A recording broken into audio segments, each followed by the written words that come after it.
పుస్తకాలే పంపలేదు, మాకు పుస్తకాలే ఇవ్వలేదు. ఇప్పుడు పొద్దున ఇందులోకి వచ్చిన తర్వాత నేను సెక్రటరీ గారిని అడిగితే ఇప్పుడు తను తెచ్చి ఇచ్చేయండు.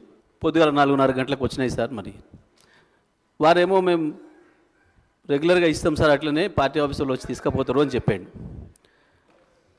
కానీ మరి పొద్దున 4:30కు వస్తే ఎవరు వచ్చి తీసుకుపోవాలి, ఎట్లా వచ్చి తీసుకుపోవాలి, మేము దేని మీద ప్రిపేర్ కావాలి, దేని మీద మాట్లాడాలి, జగదీశ్వర్ మాకు అయితే అర్థం కావట్లేదు సార్. జగదీశ్వర్ రెడ్డి గారు సార్, మీ పార్టీకి సంబంధించిన వాళ్ళు రాత్రే తీసుకొని పోయింది బుక్స్ అని. Sorry sir, sorry sorry, very sorry, very sorry. ఇప్పుడు తను తీసుకొచ్చి మన అసెంబ్లీ అటెండర్ తీసుకొచ్చి నాకు ఇచ్చిపోయింది తప్ప రాత్రి తీసుకుపోయినమాట అబద్ధం. ఇంకోటి కూడా చెప్తున్నాను అధ్యక్ష, ఒకవేళ ఇదే నిజమైతే పొద్దున 4:30 గంటలకు బండి లోపలికి వచ్చి తెచ్చిందా లేదా ఒకసారి ఎంక్వైరీ చేయండి.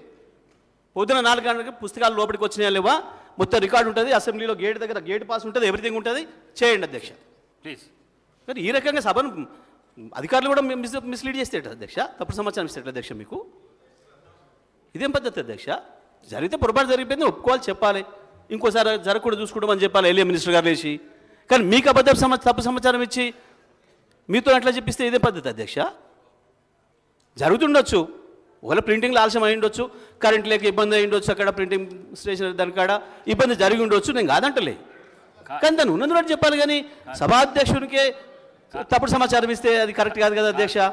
తీయండి, నేను ఏమంటున్నా, తీయండి, పొద్దుగాలు వచ్చిందా లేదా, 4:30 తర్వాత వచ్చినాయా లేదా తీయండి. జగదీశ్వర్ రెడ్డి గారు సార్, మీ బుక్స్ రాత్రే పంపించినాము, రాలేదు. రేపటి బుక్స్ దీని మీద నేను నిలబడి ఉన్నా, రాలేదు. నేను దీని మీద నిలబడి ఉన్నా, రాలేదు, రాలేదు, నేను నిలబడి ఉన్నమాట, దీని మీద నిలబడి ఉన్నా. నేను సరి చేసుకోమని చెప్పండి అధికారులను. కానీ ఈ రకంగా మొత్తమే సభను మిస్లీడ్ చేసేటట్టుగా బయట జనం చూస్తున్నారు. రేపటి వచ్చినాయి, రేపటివి ఇవాళ రాత్రి 4 గంటలకు. ఎల్ఏ మినిస్టర్ గారు చెప్పండి, మీరన్నా చెప్పండి. ఎల్ఏ మినిస్టర్ గారు చెప్పండి. సార్, గౌరవ హరీష్ రావు గారికి పూర్తి స్థాయిలో తెలుసు. జగదీశ్వర్ రెడ్డి గారు అంటే మాట్లాడినరు అంటే ఒక అర్థం ఉంటుంది, కానీ హరీష్ రావు గారు మాట్లాడటం ఇది సమంజసం కాదు అధ్యక్ష.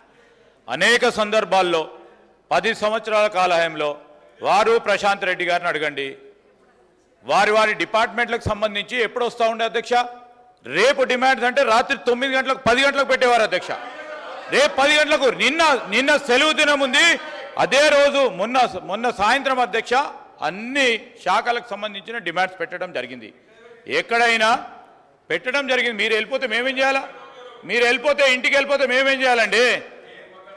ఈరోజు మేము చెప్తా ఉన్నాం అధ్యక్ష, డిమాండ్స్కి సంబంధించి ఈరోజు 29, 30 తేదీలు ఉన్నాయి, కంటిన్యూస్గా వస్తూ ఉంటాయి. డిమాండ్ సంబంధించి రేపు కంటిన్యూస్గా వస్తూ ఉంటాయి. వారికి తెలియంది కాదు అధ్యక్ష.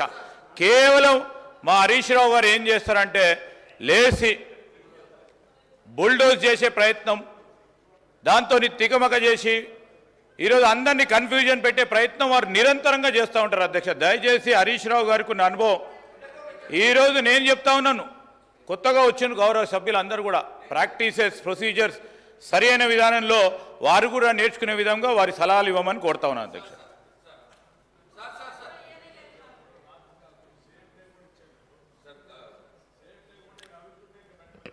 శ్రీధర్ బాబు గారు, ఎల్ఏ మినిస్టర్ గారు అంటే మాకు చాలా గౌరవం సార్. అయితే నేనే పర్సనల్గా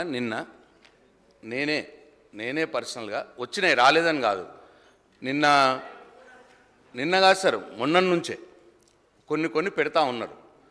అయితే ఈ కొన్ని సబ్జెక్టులకు సంబంధించి ఇవాళ డిస్కషన్